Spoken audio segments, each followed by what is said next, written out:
सर्वोपरि है ऐरावत, उसे शीघ्र पूर्ण करो।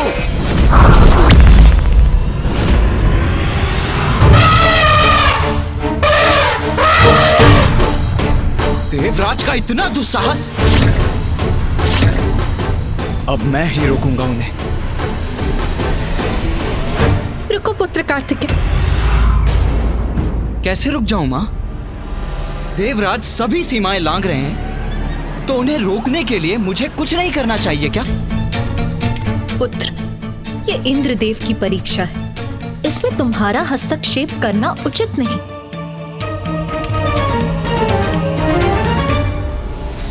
उचित है मां।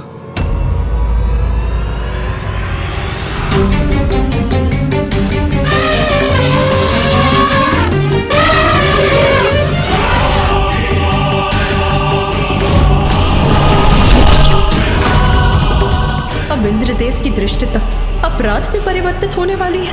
अब बात बहुत आगे बढ़ रही है। ऐरावत का पांव आगे बढ़ा तो घोर अनिष्ट होगा। इतने क्रूर कैसे बन सकते हैं देवराज? अब या तो तुम हटोगे या फिर मिटोगे मूर्ख घोरी। ये उचित नहीं कर रहे आप इंद्रदेव, ये उचित नहीं कर रहे आप।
जिसके हृदय में प्रभु प्रेम है वो अहंकार से परे है, क्रूरता से परे है। ऐरावत ऐसे ही भक्त हैं। धन्य है ऐरावत। प्रभु भक्ति से ही ऐरावत ने इतना बड़ा अनर्थ होने से रोक दिया। सेवक होते हुए भी ऐरावत जी ने इंद्रदेव को बहुत बड़े दोष से बचा लिया। सब कुशल है, यथावत है। धन्यवाद प्रभु का, जो उन्होंने इस घोर अनिष्ट को रोक दिया। किंतु इंद्रदेव को भी शांत होना चाहिए।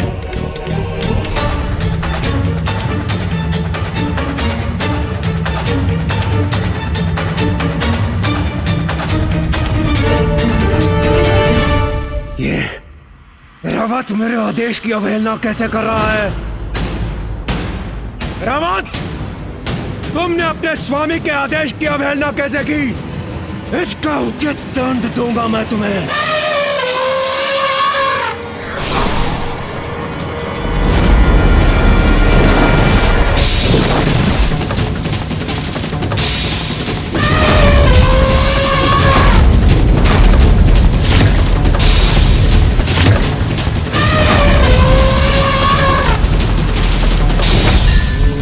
निर्बल और निर्दोष जीव जंतुओं पर आघात अत्याचार होता है, और अत्याचार शक्ति का नहीं, दुर्बलता और व्यक्ति के अंतर की रिक्तता का परिचय देता है।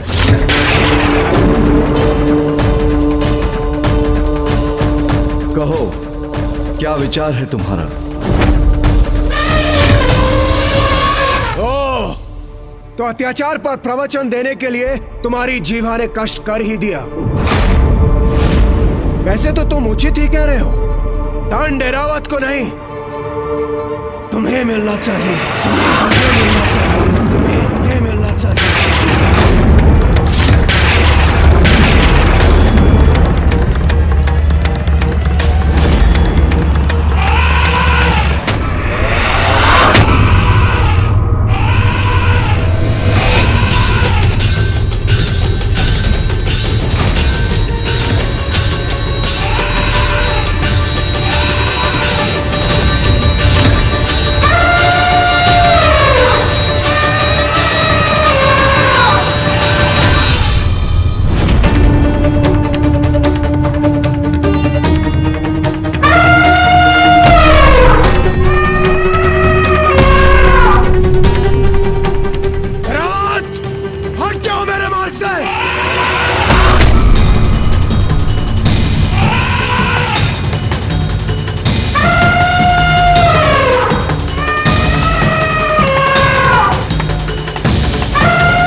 रोकने की शक्ति कहां से आ गई इस अघोरी में?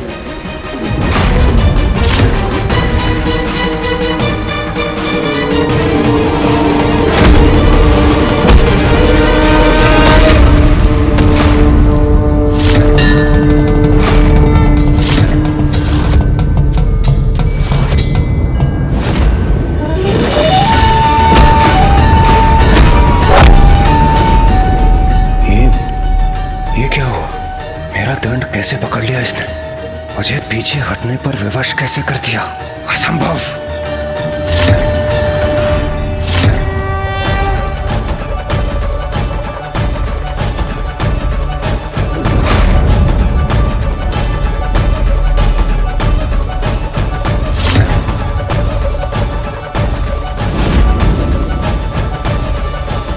तुम अभी भी नहीं समझ पाए देवराज, जो सच्चे मन से प्रभु भक्ति करते हैं उनका कभी कोई अनिष्ट नहीं हो सकता।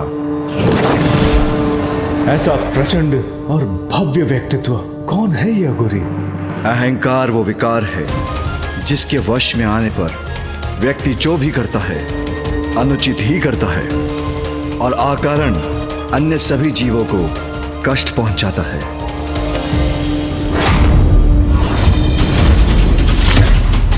देवराज इंद्र हूं मैं, प्रवचन कदापि नहीं सुनूंगा। और तुम जैसे अघोरियों का भाषण तो कदापि नहीं, कदापि नहीं, कदापि नहीं।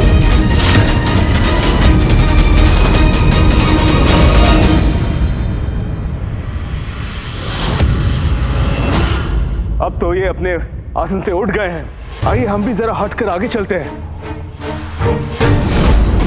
ए अघोरी, हटो एक और। कैसा हट है इंद्रदेव? हम उनसे हटकर जा सकते हैं। आइए आइए चलिए। नहीं देवगुरु, एक अघोरी के लिए देवराज अपना मार्ग परिवर्तन कर ले, ये उचित नहीं है। देवराज जब अपने मार्ग पर अग्रसर होता है तो अन्य को अपने मार्ग से हटना पड़ता है। देवराज इंद्र कौन आए? सेवा के लिए होता है देवराज का पद। तुम्हारे मार्ग से सभी का हटना तुम्हारा सम्मान नहीं, अपितु अहंकार मात्र भय है, और अहंकार से भला कोई किसी का सम्मान कहां पा सकता? बस! बहुत हुआ तुम्हारा प्रवचन, अब हट जाओ मेरे मार्ग से।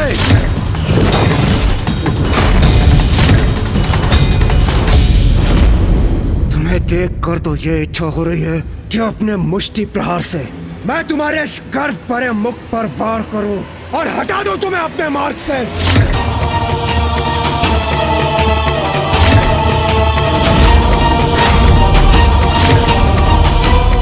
तो तुम्हें स्पर्श कर मैं स्वयं को मैला नहीं करना चाहता।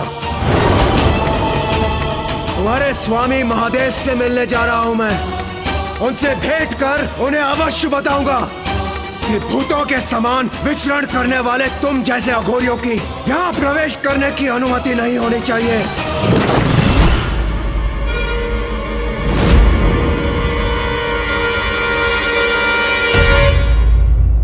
तुम्हें तो धक्के मार मार कर वहीं भेज देना चाहिए जो तुम्हारा स्थान है। शमशान, शमशान, शमशान।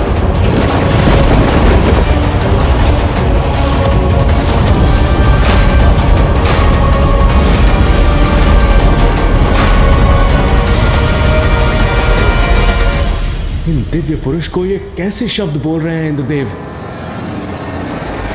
कदाचित महादेव को तुम्हें ही कुछ समय के लिए शमशान भेज देना चाहिए, वही तुम्हारे अहंकार की चिता जलेगी।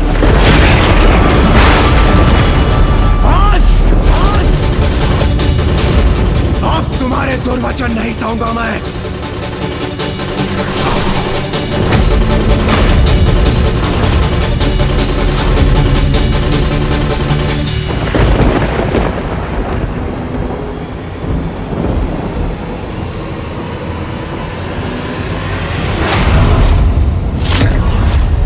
रुक जाइए इंद्रदेव, रुक जाइए। अब मुझे कोई नहीं रोक सकता, नहीं रोक सकता कोई। दुष्ट अघोरी, तुम्हें अपने मार्ग से हटने के पर्याप्त अवसर दिए मैंने, किंतु अब और नहीं। ये वृष्टि का देवता देवराज इंद्र तुम्हें अतिवृष्टि का बवंडर दिखाएगा।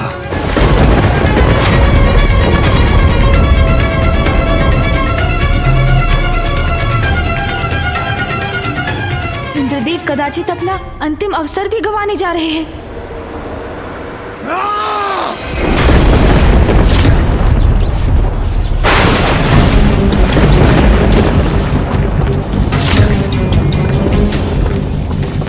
अब इंद्रदेव को अपना वास्तविक परिचय देना ही होगा मुझे।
ये तो देवराज होकर इतना अहंकार कि जो आपके मार्ग में आए वो स्वयं शीश झुकाकर हट जाए।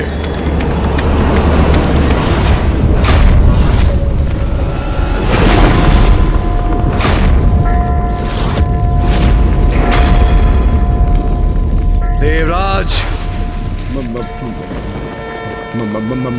महादेव, देवता होने से अहंकार का अधिकार प्राप्त नहीं होता। अपितु देवताओं का मूल कर्तव्य है दूसरों के प्रति सहानुभूति और सभी जीवों के प्रति सेवा। तुमने ऐरावत को मुझे कुचलने का आदेश दिया। तुम उसके स्वामी हो, इसलिए वो तुम्हारा आदेश मानने पर विवश हो गया। किंतु उसने मुझे पहचान लिया और भक्ति भाव के कारण उसके नेत्र अश्रु से भर आए। किंतु तुम्हारे नेत्र, उन पर तो अहंकार का आवरण था। भविष्य में यदि कोई असहाय और असमर्थ व्यक्ति तुम्हारे पथ में आएगा तो क्या उसे भी कुचल दोगे या उस पर वज्र चलाने के लिए तैयार हो जाओगे? क्या निरीह प्राणी पर चलाने के लिए तुम्हें वज्र प्रदान किया गया है देवराज?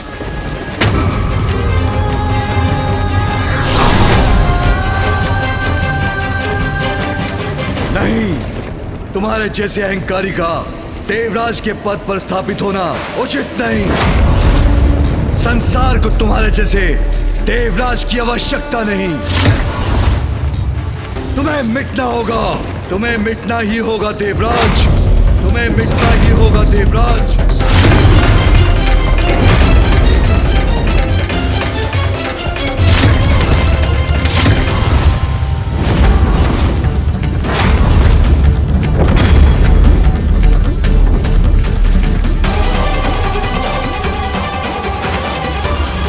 कैसा अनर्थ होने जा रहा है?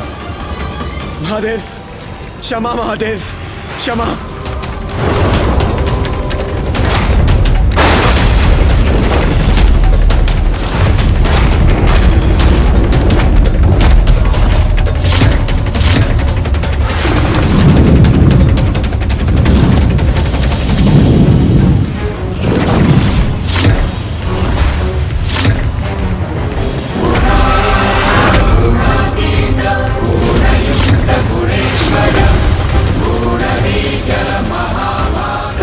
दूसरा नेत्र खुलने वाला है।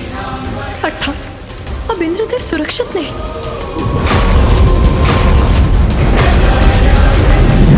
इंद्रदेव ने कैसे संकट को निमंत्रण दे डाला?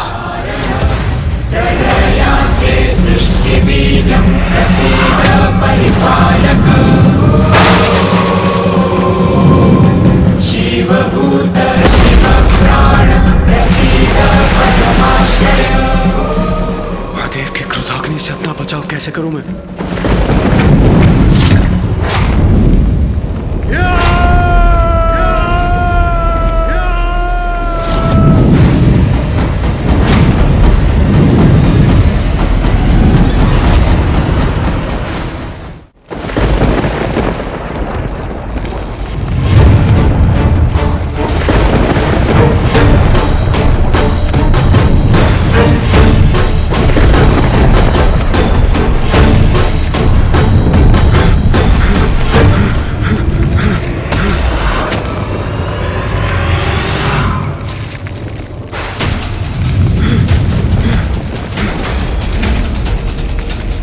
कदाचित इसी बात का भय था।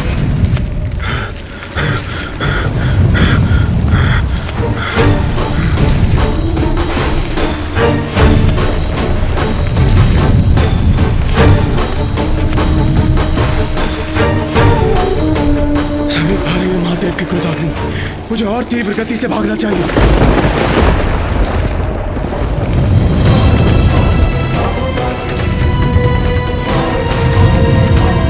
अहंकार में मैं ये क्या कर बैठा? अब तो प्रथम पूज्य विघ्नहर्ता गणेश जी मेरी रक्षा कर सकते हैं। प्रथम पूज्य गणेश जी मेरी रक्षा कीजिए, मुझे महादेव के क्रोध से बचा लीजिए।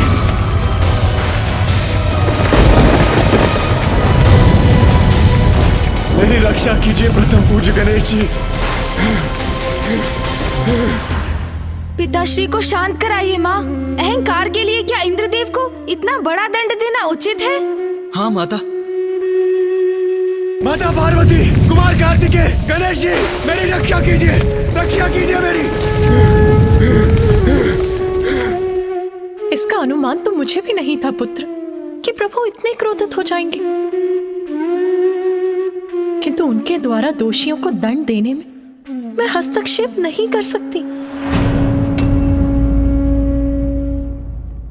भैया, फिर तो हमें ही कुछ करना होगा।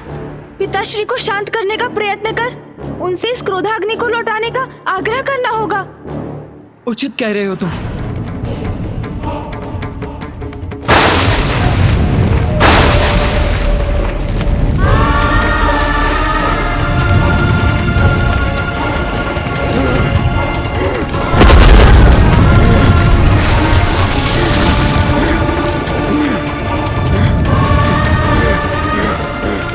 महादेव की क्रोधाग्नि तो मेरी ओर बढ़ी आ रही है। मैं तनिक भी विश्राम नहीं कर सकता।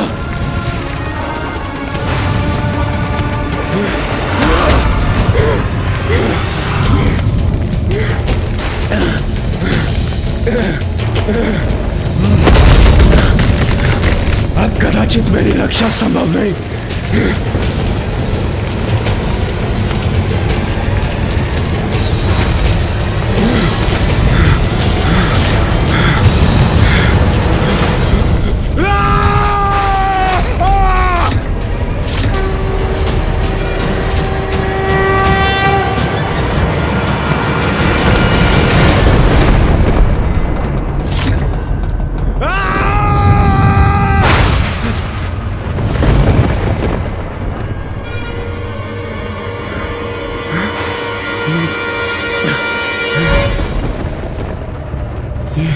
ये क्या मेरे प्राण पखेरु उड़ रहे हैं?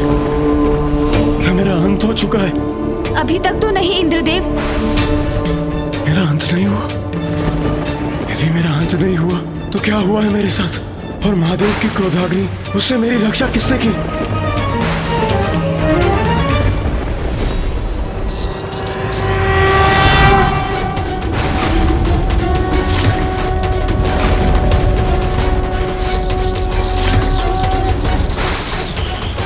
तो गणेश जी ने मेरी गुहार सुन मेरी रक्षा की है। अब ज्ञात नहीं क्या होने वाला है।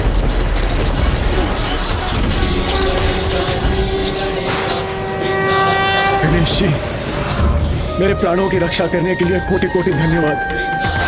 मैं क्षमा प्रार्थी हूँ प्रभु। इंद्रदेव, अभी धन्यवाद का समय नहीं आया, क्योंकि अभी तक आप सुरक्षित नहीं हैं। ये आप क्या कह रहे हैं गणेश जी? ये आप क्या कह रहे हैं?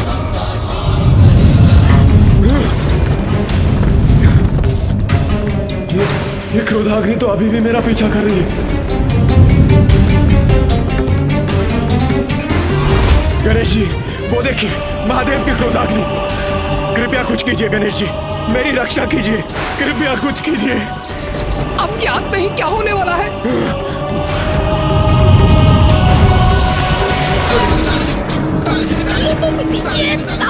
प्रभु, कहीं महादेव की क्रोधाग्नि मुझे ही ना भस्म कर दे। मेरी रक्षा कीजिए प्रभु, रक्षा कीजिए। गणेश जी मेरी रक्षा कीजिए, कुछ कीजिए प्रभु, प्रभु कुछ कीजिए। धैर्य रखिए देवराज, यथासंभव जो हुआ वो मैं करूंगा ही। पिताश्री की क्रोधाग्नि को तो बस वो ही रोक सकते हैं।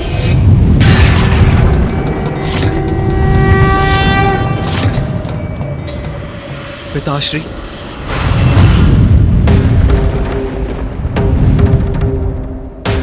उचित यही होगा कार्तिकेय कि तुम इसी क्षण यहां से चले जाओ।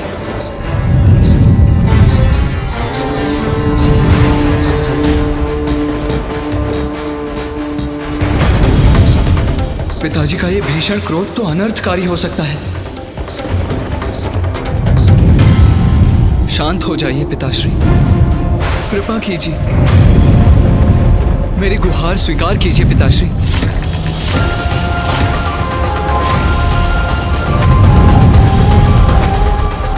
पिताजी, इंद्रदेव ने जो किया बहुत अनुचित किया, किंतु क्या उनके अहंकार का इतना बड़ा दंड देंगे उन्हें?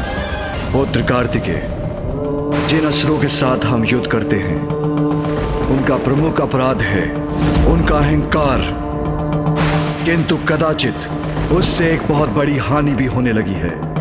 देवताओं में अहंकार भरने लगा है, और यदि ऐसा है तो उन्हें भी दंड तो अवश्य मिलना चाहिए।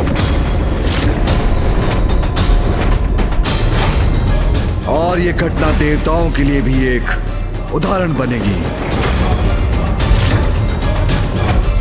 पिताजी, इंद्रदेव को क्षमा कर दीजिए। ये बहुत बड़ा दंड है, पर कहीं इसके कारण गणेश को क्षति ना पहुंच जाए।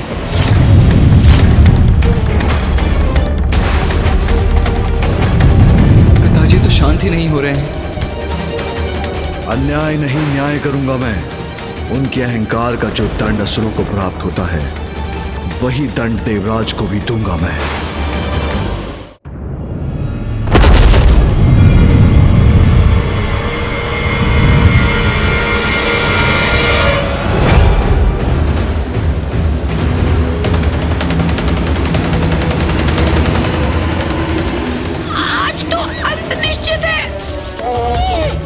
इस प्रकार तो मूषक जी पर आरूढ़ होकर हम पिताश्री की क्रोधाग्नि को पीछे नहीं छोड़ सकेंगे। मुझे इंद्रदेव को अधिक से अधिक समय तक सुरक्षित रखने का कोई और उपाय करना होगा। प्रभु बताइए आप। इंद्रदेव, मुझे पकड़ कर रखिएगा। मूषक जी, मैं जो कहूँ वो करते जाइए आप। उचित है प्रभु। नीचे बढ़िए मूषक जी। जी प्रभु। परंतु प्रभु, हम इससे कब तक रक्षित रहेंगे?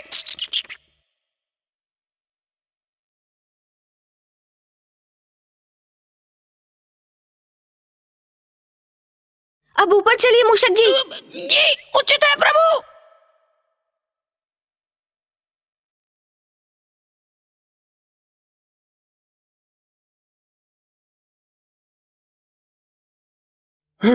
गणेश जी, महादेव की क्रोधाग्नि तो अभी भी मेरा पीछा कर रही है। पिताश्री के तीसरी नेत्र से उत्पन्न हुई अग्नि को तो समस्त संसार में कोई नहीं रोक सकता देवराज। मैं केवल आपको अधिक से अधिक समय तक सुरक्षित रखने का प्रयास ही कर सकता हूँ देवराज। तो क्या मेरी रक्षा असंभव है?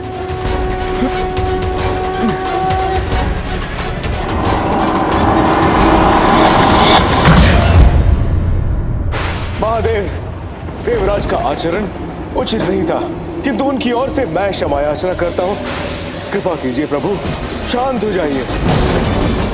पिताश्री, यदि आप शांत नहीं हुए तो घोर अनिष्ट हो जाएगा।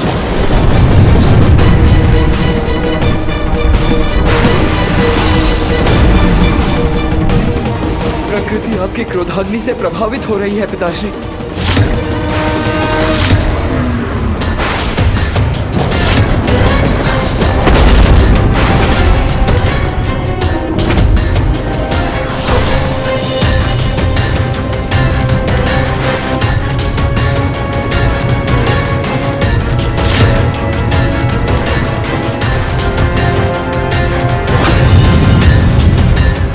महादेव, मैं विश्वास दिलाता हूँ देवराज इंद्र उचित पाठ सीख चुके हैं। कृपा कीजिए, आप भी शांत हो जाइए। महादेव, देवराज इंद्र को भस्म करने से कुछ प्राप्त नहीं होगा, अपितु यदि वर्षा के देवता को नष्ट किया गया तो प्रकृति पर और बुरा प्रभाव पड़ेगा।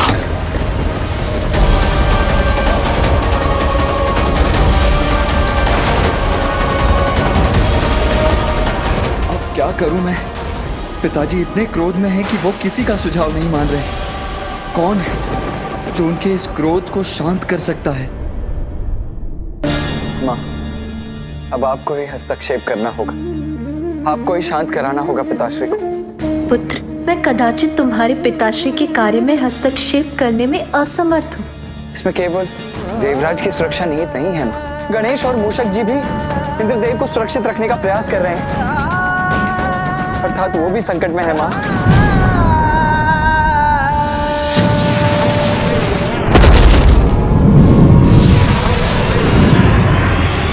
यदि इंद्रदेव को कुछ हुआ तो समस्त संसार पर अनिष्ट की छाया पड़ जाएगी। आपके और पिताजी के निर्देश पर ब्रह्मदेव द्वारा जिस सृष्टि का सृजन हुआ, उसके नित्य नव सृजन में इंद्रदेव का भी महत्वपूर्ण योगदान है माँ। यदि उन्हें कुछ हुआ तो सृष्टि का सृजन चक्र भी नष्ट हो जाएगा माँ। इंद्रदेव अष्ट दिक्पाल के अध्यक्ष हैं, यदि उन्हें कुछ हुआ तो सर्वनाशी परिणाम होंगे माँ। माँ, जिसके संकेत तो अभी से दिखाई देने लगे।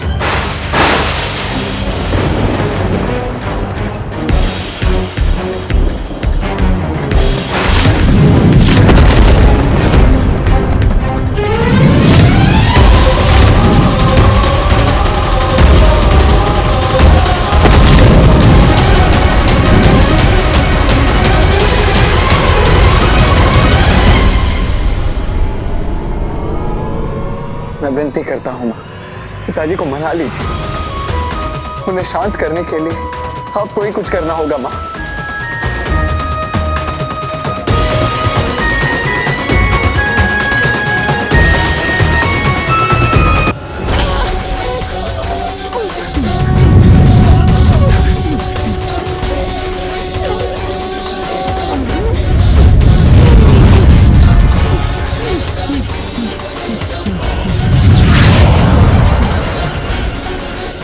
चलिए मूषक जी, उचित है प्रभु।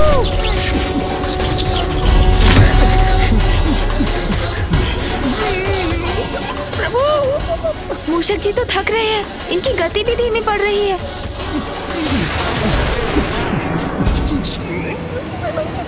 अपना वेग कम मत कीजिए, अपनी तीव्रता बढ़ाइए मूषक जी। प्रभु, आप स्वयं भी इस संकट में फंस गए हैं और मुझे भी फंसा दिया। महादेव के क्रोधाग्नि से तो अब हमारा बचना असंभव है। आपने इंद्रदेव को उनका दंड क्यों नहीं भुगतने दिया?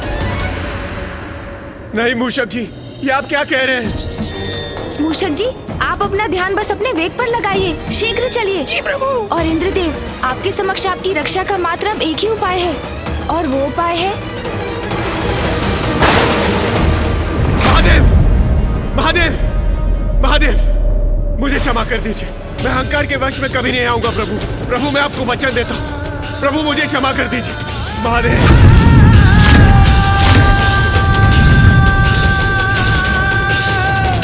महादेव, महादेव, मेरी याचना स्वीकार कर लीजिए, मुझे क्षमा कर दीजिए प्रभु, मुझसे बहुत बड़ी भूल हुई है। प्रभु, मेरी गुहार स्वीकार कर लीजिए, स्वीकार कर लीजिए प्रभु, मुझे क्षमा कर दीजिए।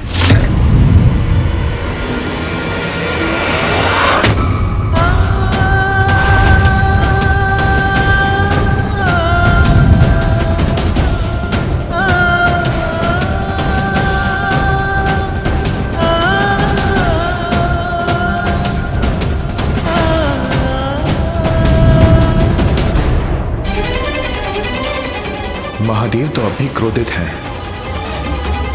कदाचित महादेव ने इंद्रदेव की क्षमा याचना स्वीकार नहीं की, अर्थात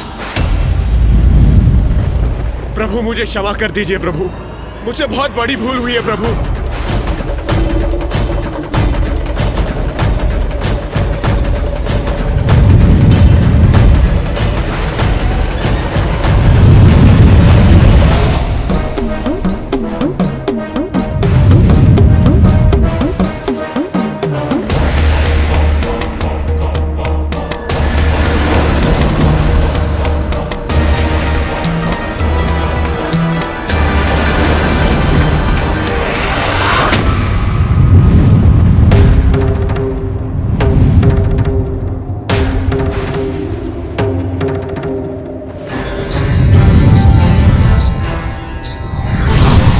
नाथ,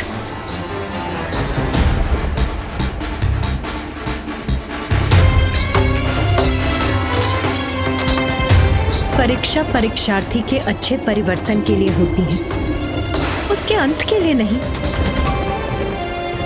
मैं आपसे विनती करती हूँ नाथ, इंद्रदेव अपनी भूल स्वीकार कर चुके हैं, अब आप भी शांत हो जाइए।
आपने मुझे क्षमा कर दिया, मैं सुरक्षित हूं प्रभु।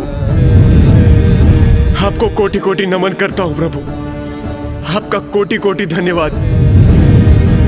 मैं वचन देता हूं प्रभु, मैं आपको कभी भी निराश नहीं करूंगा।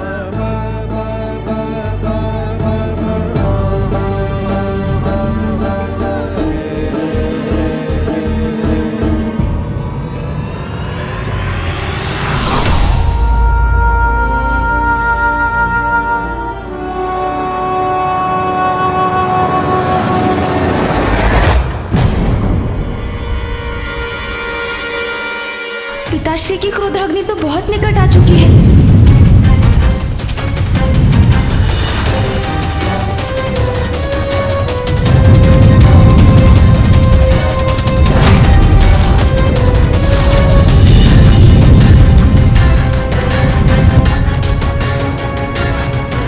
महादेव की क्रोधाग्नि? महादेव की क्रोधाग्नि तो अभी भी इंद्रदेव पर लक्षित है।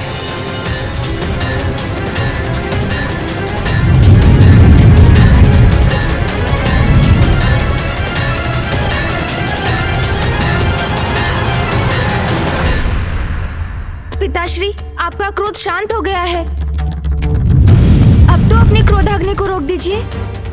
हाँ हाँ प्रभु, हाँ, मान जाइए प्रभु।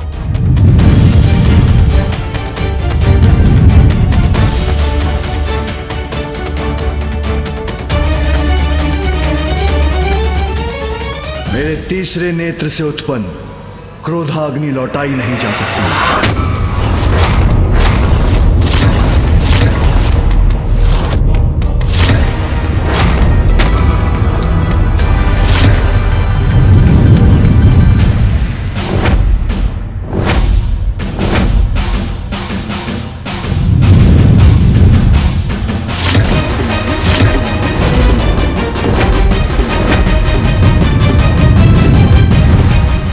महादेव की क्रोधाग्नि मुझे लीलने वाली है। कदाचित यही मेरी नियति है।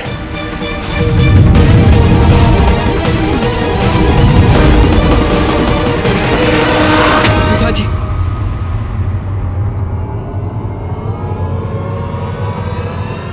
माता, आप भी मुझे क्षमा कर दीजिए और मुझ पर एक और उपकार कीजिए। मेरी पत्नी देवी शची तक मेरे अंतिम संदेश के रूप में मेरे सभी दोषों की क्षमा याचना पहुंचा दीजिए माता।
शेष है देवराज इंद्र के पास। इंद्रदेव ने उचित अनुचित का भेद समझने में बहुत विलंब कर दिया। पिताश्री की क्रोधाग्नि की शक्ति को अब लौटाया नहीं जा सकता, तो अब क्या उपाय है इंद्रदेव की रक्षा का?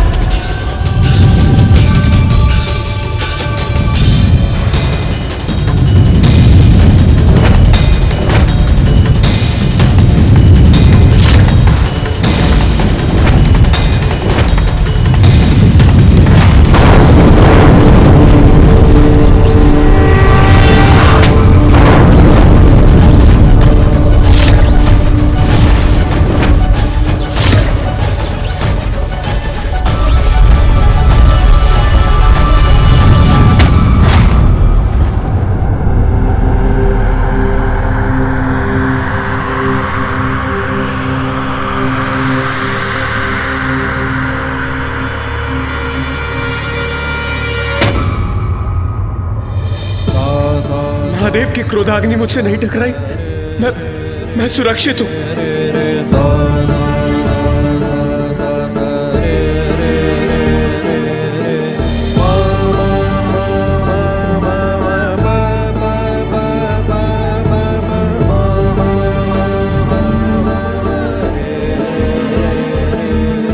देवराज रक्षित हो गए। उचित समय पर पिताश्री ने अपनी ऊर्जा से क्रोधाग्नि को पीछे धकेल दिया। देवाधिदेव महादेव की दया उनके क्रोध से कहीं बढ़कर है। महादेव की लीला महादेव ही समझ सकते हैं। धन्य है आप पिताश्री, आपने अपनी क्रोधाग्नि की दिशा मोड़कर उसकी मर्यादा भी रखी और इंद्रदेव के प्राणों की रक्षा भी कर ली।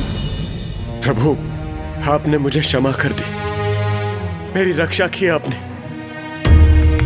मैं कृतार्थ हुआ प्रभु। आपको कोटि कोटि नमन करता हूं प्रभु। ओम नमः शिवाय, ओम नमः शिवाय, ओम नमः शिवाय।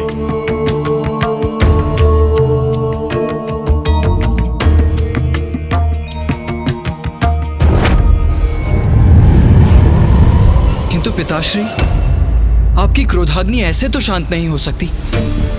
जब तक किसी को लक्षित नहीं करेगी तब तक ये शांत नहीं होगी।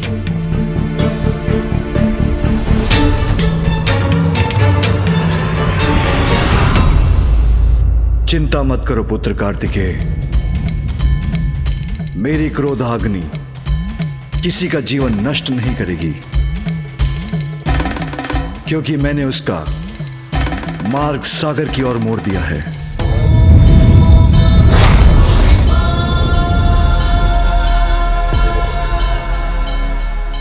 अद्भुत पिताश्री, अद्भुत।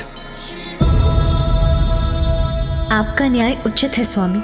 दोषी देवराज उचित पाठ भी सीख गए और उनको क्षति भी नहीं पहुंची। अब सब यथावत है, सब कुशल है। धन्य है पिताश्री।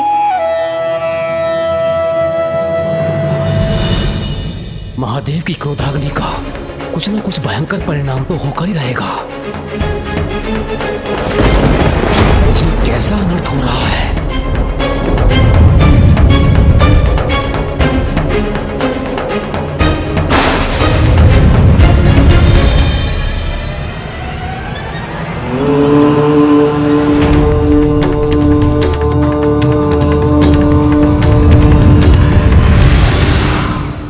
मेरी क्रोधाग्नि अब सागर में विलीन हो गई है। ये शुभता के लक्षण नहीं है। इस सृष्टि पर अवश्य ही कोई नया संकट लेकर आएगा। हर हर महादेव, हर हर महादेव, महादेव की जय हो, महादेव की जय हो, महादेव की जय हो, महादेव की जय हो।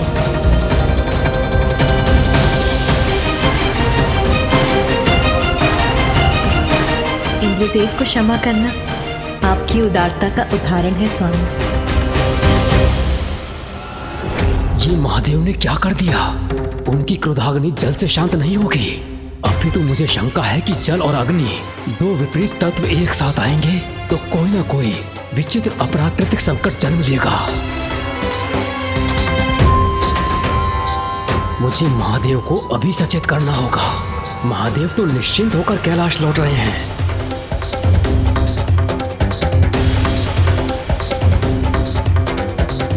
किंतु सागर के गर्भ में क्या उत्पन्न हुआ है वो किसी को ज्ञात नहीं। मुझे किसी महासंकट की आशंका हो रही है।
आज्ञा दीजिए प्रभु।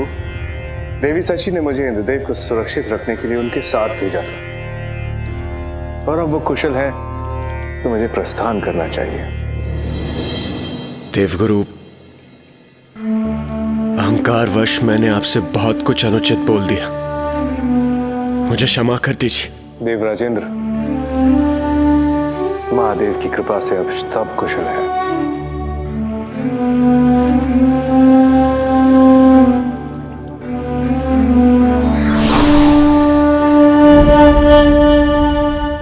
गणेश जी, मुझे ज्ञात नहीं मुझ पर किसकी कुछ से छाया पड़ गई थी जो आपके बुलाए जाने पर मैंने अपने सारथी माथली को भेजने की धृष्टता की।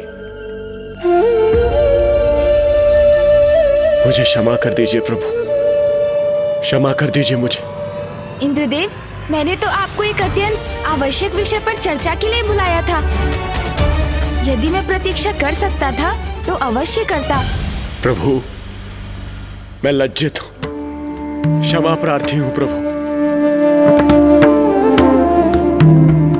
किंतु आपने मुझे यहाँ बुलाया क्यों था? देवराज, ऋषि अंगिरस कैलाश आए थे, किंतु तब पिताश्री ध्यान में थे। ऋषि अंगिरस? वो अत्यंत क्रोधित थे। उन्होंने बताया कि बिना वर्षा के दक्षिण में प्रजा अकाल से कैसे त्राही त्राही कर रही है। ये उचित नहीं है। और इसीलिए गणेश ने आपको यहाँ बुलाया था देवराजेंद्र। अब तो आप भी समझ ही गए होंगे कि ये कितना महत्वपूर्ण है। मुझे महादेव से अपने संशय के विषय में अभी बताना होगा। याद नहीं, महादेव की क्रोधाग्नि कैसा विकृत रूप लेकर जन्म लेगी। देवराज, आप तो मेघों और वर्षा के देवता हैं। फिर दक्षिण में इतना भयंकर अकाल क्यों पड़ने दे रहे हैं? आप वहाँ की सुध क्यों नहीं ले रहे हैं देवराज? वहाँ के जीव जंतु वनस्पतियों को समाप्ति के निकट क्यों भेज दिया आपने? दक्षिण में वर्षा ना होने का कारण बताइए इंद्रदेव। किंतु महादेव,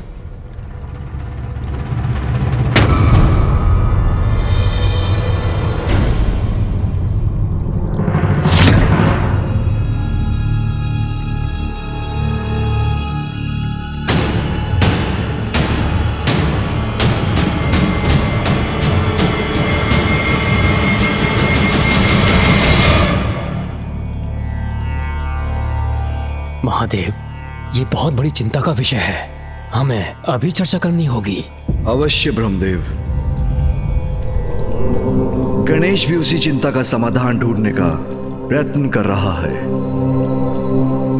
गणेश भी समाधान ढूंढ रहे हैं, अर्थात उन्हें भी सागर में उपस्थित संकट का आभास है। हाँ फूफा जी, मैं इंद्रदेव से अभी अभी दक्षिण के अकाल की चिंता पर ही विचार कर रहा था। दक्षिण में अकाल? आप भी विराजिए फूफा जी। कदाचित ये उचित समय नहीं होगा उस प्रसंग के विषय में वार्ता करना।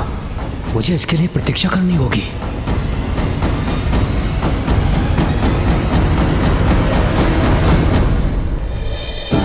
तो बताइए देवराज, दक्षिण में पड़े अकाल का क्या कारण है और आप इसका समाधान क्यों नहीं कर सकते?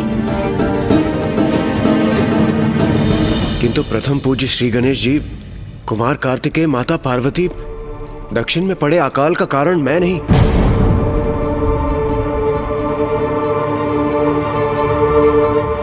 ऋषि अगस्त्य है।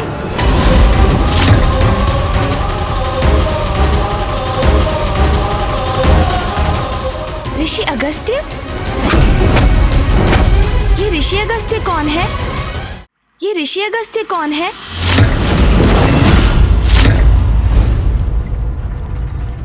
और वो अकाल का कारण कैसे बन गए? तुम्हारे इन प्रश्नों का उत्तर मैं दूंगा गणेश।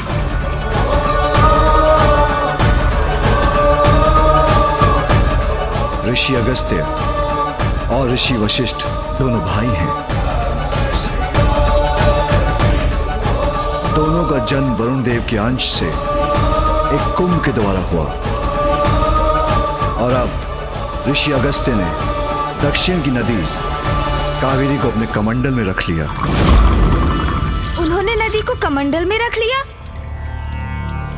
यदि ऐसा है तो मुझे जाने की अनुमति दीजिए पिताश्री, जिससे मैं उस नदी को उनके कमंडल से मुक्त करा सकूं। ऋषि अगस्त्य ऐसा नहीं होने देंगे गणेश। किंतु क्यों पिताश्री? क्योंकि वही नदी ऋषि अगस्त्य की पत्नी भी है। उनकी पत्नी? कौन है यह अद्भुत स्त्री पिताश्री? पुत्र, ऋषि अगस्त्य की पत्नी लोपामुद्रा का जन्म दक्षिण की नदी कावेरी बनने के लिए ही हुआ था।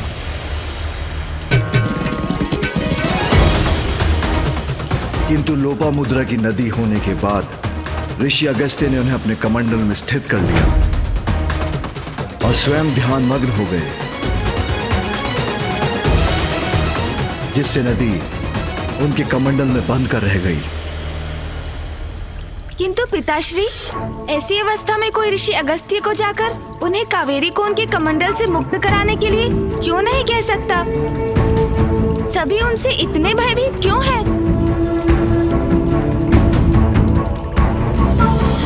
यदि वो ना माने तो हम उन्हें नदी को मुक्त करने पर बाध्य क्यों नहीं कर सकते पिताश्री?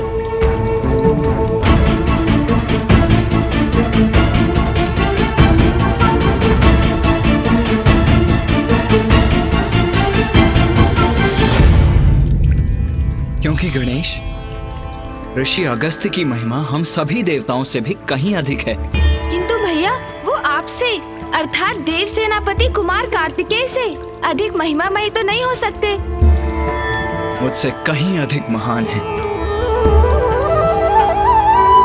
गुरु है मेरे।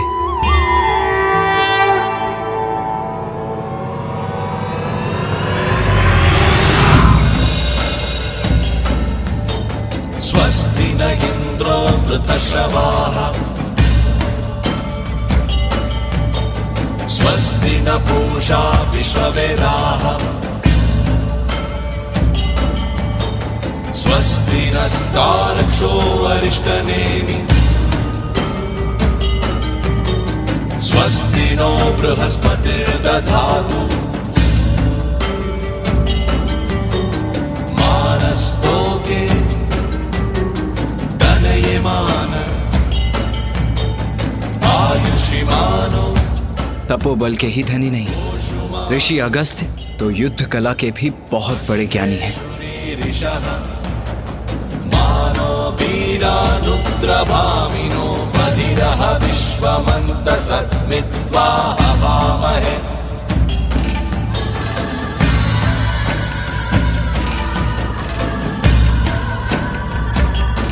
ऋषिवर, मैं आपके आश्रम आपसे शिक्षा प्राप्त करने हेतु आया हूँ। कृपया मुझे अपने शिष्य के रूप में स्वीकार कर मल्ल युद्ध अर्थात कलारी पयट्टू की कला सिखाने की कृपा कीजिए।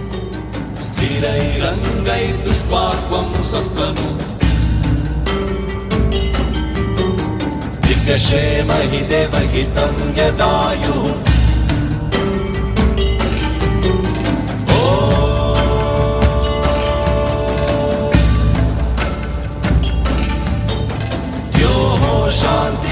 शांतिरन्तरिक्षत्वं शांति पृथ्वी शांतिरापः शांति शांति शांति शांति। कुमार कार्तिकेय, तुम्हारा प्रशिक्षण कल भोर में प्रारंभ होगा।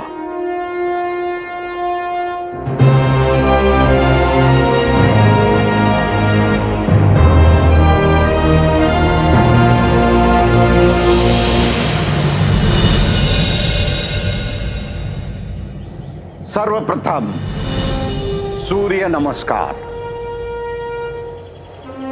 जो आज्ञा गुरुवर।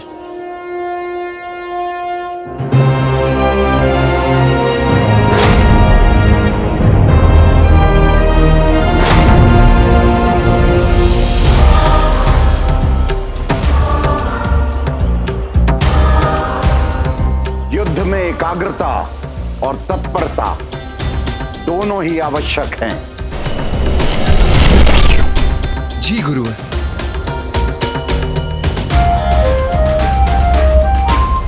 विरोधी की प्रत्येक क्रिया की सूक्ष्मता से ही अवलोकन करना चाहिए, अन्यथा चूक हो सकती है। अवश्य गुरुवर। क्रिया को पुनः दोहराने से अभ्यास होता है, इसलिए पुनः करिए। जी गुरुवर।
कार्तिकेय, अपना लक्ष्य मुझे बनाओ।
ऋषि अगस्त्य इतने प्रभावशाली योद्धा है?